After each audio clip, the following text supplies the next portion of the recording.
Selamat pagi Bapak Ibu Saudara sekalian.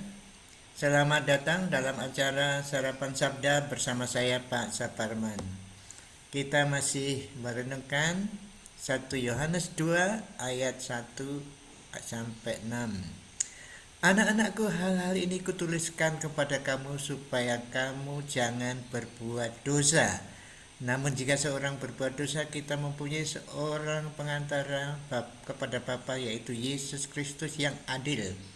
Dan ia adalah pendamaian untuk segala dosa kita. Dan bukan untuk dosa kita saja, tetapi juga untuk dosa seluruh dunia.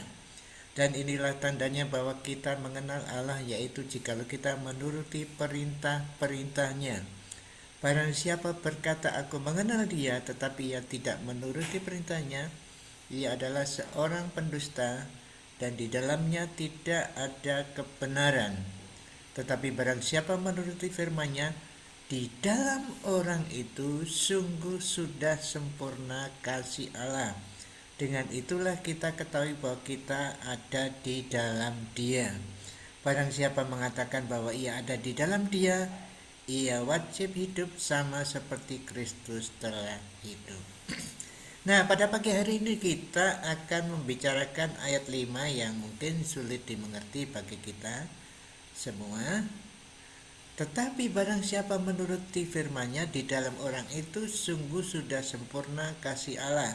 Dengan itulah kita ketahui bahwa kita ada di dalam Dia.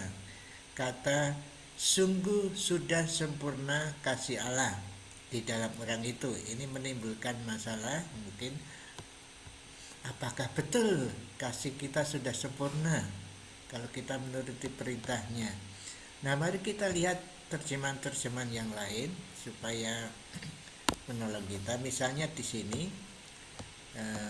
saya ini ayat berapa? Ayat 5 ya, ayat 5. Barang siapa menaati firman-Nya, sungguhlah di dalam orang itu ini kasih Allah telah disempurnakan, Ini menjadikan komplit di dalam orang itu. Nah, Bapak Ibu Saudara sekalian, ini berbeda bahasa Indonesia sungguh sudah sempurna, tapi bahasa terjemahan ini pasif ya. Pasif perfect memang disempurnakan. Jadi memang tetap masih ada kesulitan di sini ya. Bagaimana kasih Allah disempurnakan di dalam orang yang menaati firman-Nya. Nah, Bapak Ibu Saudara sekalian, pasti kita tahu bahwa tidak ada manusia yang sempurna. Itu kita setujui. Tapi bagaimana ayat ini? Kalau orang menaati firman Tuhan, kasih-Nya itu sempurna dalam bahasa Indonesia, tetapi bahasa Inggris tadi dan bahasa Yunani disempurnakan di dalam orang itu. Bahkan ditambah sesungguhnya. Jadi betul-betul firman Allah mengatakan bahwa kasih Allah disempurnakan dalam orang itu. Bahkan telah disempurnakan. Nah, kata perfect ini jelas telah selesai dan masih akibatnya disempurnakan. Oleh karena itu kita bisa mengerti bahwa secara pasif karena ini pasif disempurnakan, itu benar kasih Allah itu sempurna di dalam orang percaya.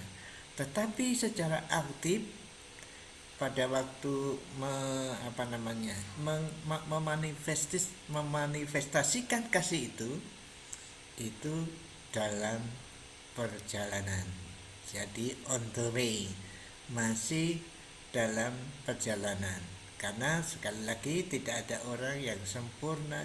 Kasih orang, apalagi dikasih orang, tidak ada yang sempurna 100%, tapi menuju kepada kesempurnaan. Tetapi secara pasif sudah sempurna, sudah disempurnakan di dalam hidup kita. Nah, kita tinggal sebetulnya, bukan tinggal tapi juga sulit, dengan pertolongan Roh Kudus kita memanifestasikan kasih yang sudah disempurnakan di dalam hidup kita ini, tentu dengan menuruti firman-Nya. Kalau demikian kita sadar sesadar-sadarnya nanti pada waktu kita melakukan itu, oh firman-Nya ada di dalam kita. Itu bukti bagi kita sendiri bahwa kita tahu firman itu di dalam kita pada saat kita menerapkan firman-Nya, menaati firman-Nya. Itu bukti kasih Allah sudah disempurnakan, tapi dimanifestasikannya dalam bentuk pertumbuhan, dalam bentuk ongoing. Mungkin ini penjelasan yang bisa kita terima, masuk akal, bahwa memang kasih Allah sudah disempurnakan di dalam orang yang taat firman Tuhan, namun manifestasinya atau penerapannya itu bertumbuh, semakin hari semakin sempurna, dalam tanda petik ya. Tanda petik, ada yang mengatakan dewasa.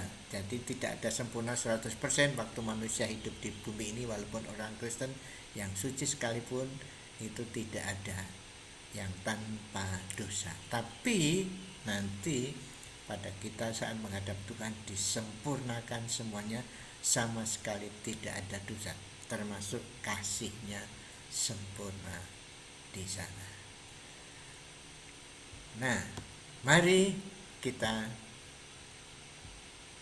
berdoa untuk kesempurnaan yang nyata di dalam kehidupan kita masing-masing, yaitu kita memanifestasikan kasih Allah yang sudah sempurna disempurnakan di dalam kita ini. Amin. Tuhan Yesus, kami bersyukur bahwa kasih-Mu telah Tuhan sempurnakan di dalam kami. Kami mohon ya Roh Kudus, supaya kasih yang sempurna itu dapat kami manifestasikan, kami kemukakan, kami nyatakan dalam bentuk omongan kami dan tindakan kami. Biarlah pikiran kami yang telah Tuhan isi dengan firman-Mu itu, sehingga kami tahu betul-betul firman-Mu ada di dalam kami. Terima kasih Tuhan Yesus, terima kasih. Dalam nama-Mu kami berdoa. Amin. Selamat beraktivitas Bapak Ibu Saudara sekalian.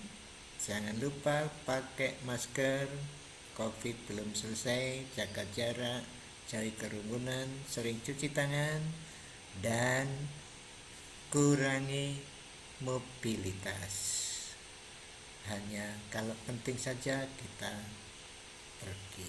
Tuhan Yesus memberkati Bapak Ibu Saudara dan saya. Amin.